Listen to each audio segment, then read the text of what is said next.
Hello, this is a dedication to all my science students wherever you are throughout the world, colleagues in the science and engineering field, scientific minds in the house.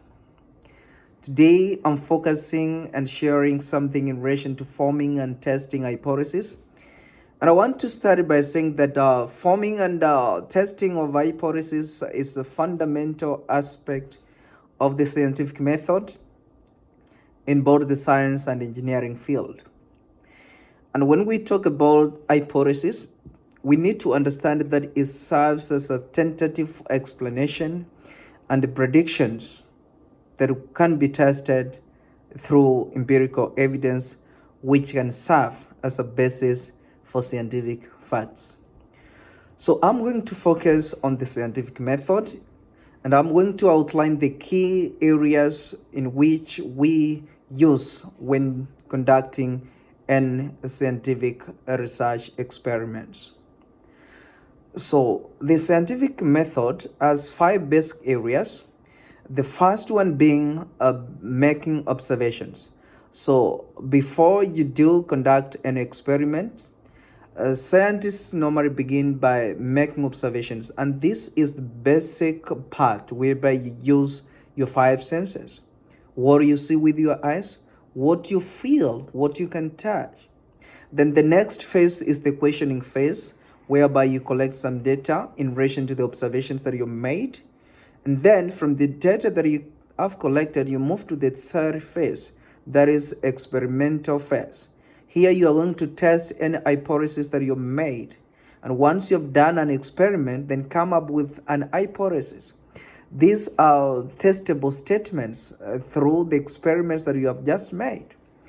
And finally, the fifth phase is whereby you collect data from multiple sources, analyze that data, manipulate, and come up with graphical displays to support all that your findings are. And once you have done that, you will be able to make conclusions. So today I'm going to select a simple example that we are going to use on how we can follow the scientific method. And I'm going to choose on one of the areas in chemistry which we just come into contact on our daily lives. And that's all about chemical reactions. An example is this. An observation. Look at this scenario. A chemist observes that when a piece of iron is exposed to air and moisture, it gradually develops a reddish brown coating. So what next? Then this chemist will make an initial hypothesis. So based on this observation, the chemist will now form an initial statement. For example, the reddish brown coating on iron may be as a result of a chemical reaction between oxygen, the iron itself, and water.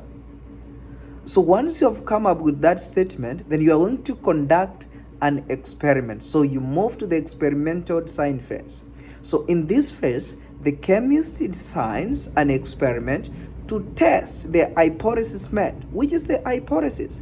The reddish brown coating is as a result of a chemical reaction between iron, oxygen, and water. So you are going to conduct an experiment to check whether your hypothesis is correct. So they could, for example, do an exposure of iron to some different levels of moisture and oxygen while keeping some samples under controlled conditions. Those are controlled variables. Then once you have done your experiment, because you are going to wait, you can make a prediction. So the prediction also will serve as a basis on the observations that you're going to make. So the hypothesis leads to a prediction that if iron is exposed to air and moisture, it will develop a brown coating. Then once you made your prediction, now you can do some data collection. So you have conducted your experiment. You are going to collect the data from the experiment that you have done. So the chemist will carry out the experiment in a very systematic way, collect data over a period of time. Then they will record the presence of absence of the reddish brown coating, and note the variations of the different experimental conditions that they provided during the experiment. So once the data has been collected, it's going to be analyzed. So the chemist will analyze the data that has been obtained. Remember, the key focus is to check whether there is consistent correlation between exposure to moisture, the air, and the iron that was provided, and the production or the formation of the reddish brown color. You can do some statistical analysis. You can use some graphs to display this information.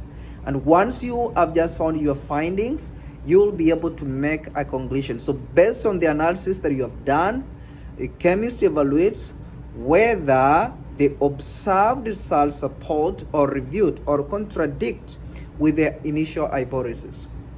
Then from there, if majority of the findings reproduce the reddish brown color, then the conclusion is simple that the experimental results supported the hypothesis. Otherwise, it is refuting that specific hypothesis. And finally, I always advise as a scientist that once you have done that as a good scientist, you should subject your findings to further testing and refinement.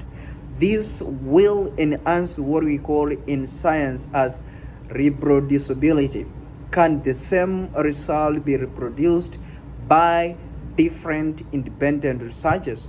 So to further validate the same hypothesis, remember, a chemist may conduct further and additional experiments, which may now involve different samples of iron, different samples of different variations of conditions in terms of moisture, in terms of oxygen.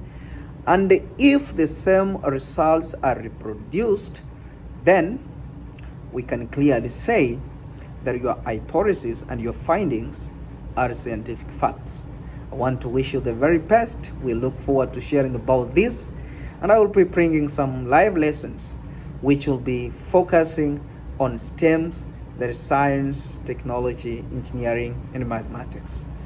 Thank you so much.